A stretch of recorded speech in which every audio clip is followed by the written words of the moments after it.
Masuki bulan Ramadan, saudara, beberapa harga bahan pokok di pasar tradisional mulai merangkak naik. Komoditas seperti minyak goreng, cabai, hingga daging diketahui mulai menunjukkan kenaikan harga yang cukup signifikan. Kenaikan harga terjadi karena tingginya minat warga untuk memenuhi kebutuhan pokok mereka ketika bulan Ramadan tiba. Bahkan beberapa bahan pokok sudah mulai menunjukkan kelangkaan, seperti stok minyak goreng curah yang sudah cukup sulit ditemukan di pasaran. Asosiasi Pedagang bahkan juga memprediksi harga bahan pokok seperti daging akan semakin melonjak naik menjelang Lebaran. Kita pantau harga kebutuhan bahan pokok termasuk daging di pasar tradisional Kebayoran Lama, Jakarta Selatan. Ada jurnalis Kompas TV di sana, Revi Desantra. Revi, selamat pagi. Bagaimana pantauan harga bahan pokok di pasar tempat Anda melaporkan saat ini? Dan apa saja bahan pokok yang tengah mengalami kenaikan saat ini? Ya, selamat pagi Rianda dan juga saudara. Memang di pasar Kebayoran Lama, tempat saya melaporkan saat ini, banyak bahan pokok yang sudah menunjukkan adanya kenaikan, terutama memasuki minggu pertama bulan Ramadan. Sekarang saya akan menjelaskan beberapa bahan pokok yang sudah mengalami kenaikan, yaitu pertama adalah cabai keriting. Harga cabai keriting merah di pasar Kebayoran Lama rata-rata sudah mencapai Rp30.000 hingga Rp40.000 per kilogramnya, di mana sebelumnya pedagang mengatakan bahwa harga cabai masih bisa berada di kisaran Rp30.000 untuk yang paling mahal.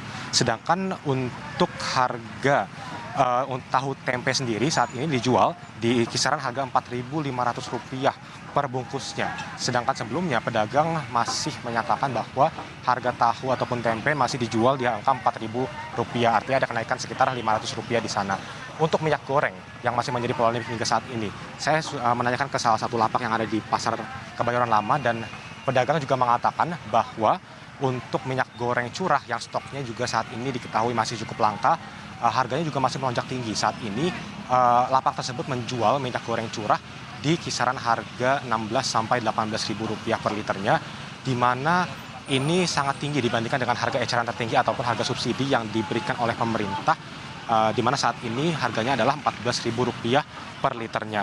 Nah, untuk yang lainnya ini ada daging ayam yang saat ini juga naik di kisaran harga Rp120 hingga Rp130.000 per kilogramnya. Artinya sudah cukup banyak bahan pokok yang naik di pasar tradisional Kebayoran Lama mengikuti memasuki bulan minggu pertama dari bulan suci Ramadan. Irianda.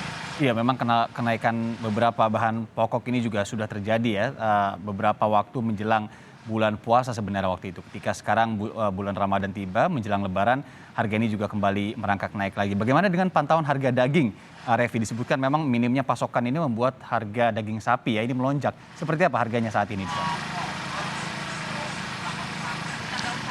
Ya, Irianda, memang untuk harga daging sapi di pasar tradisional Kebayoran Lama, setelah saya tanyakan ke kurang lebih tadi ada tiga lapak, mereka mengatakan harga daging sapi saat ini memang tinggi. Untuk harganya sendiri saat ini berada di kisaran Rp135 hingga Rp140.000 per kilogramnya, di mana sebelum bulan suci Ramadan, pedagang masih mengatakan bahwa harganya masih ada di kisaran Rp120 hingga Rp130.000 per kilogramnya. Nah, ketika saya tanyakan lagi apakah nanti menjelang Lebaran harganya akan semakin melonjak tinggi, pedagang pun memprediksi bahwa mereka setuju bahwa harganya akan semakin melonjak tinggi, karena ini juga sering terjadi pada bulan Ramadan tahun-tahun sebelumnya. Tetapi untuk seberapa tinggi angkanya, para pedagang belum bisa menyatakan. Tetapi memang kalau dari rumor yang beredar menyebutkan bahwa harga daging sapi bisa melonjak hingga Rp200.000 per kilogramnya ketika nanti akan memasuki maksudnya memasuki Lebaran. Karena saat ini keluhan para pedagang mengatakan bahwa kenapa mereka mematok harga daging sapi dengan harga yang cukup tinggi, karena memang mereka mengatakan dari distributor sendiri harganya ini juga dipatok tinggi. Jadi mau tidak mau mereka juga menjualnya dengan harga yang tinggi agar mereka tidak kerugian ataupun tidak mengalami kerugian bagi lapak mereka. Irianda. Baik, jurnalis Kompas TV Revi Desantra melaporkan langsung dari Pasar Kebayoran Lama, Jakarta. Terima kasih.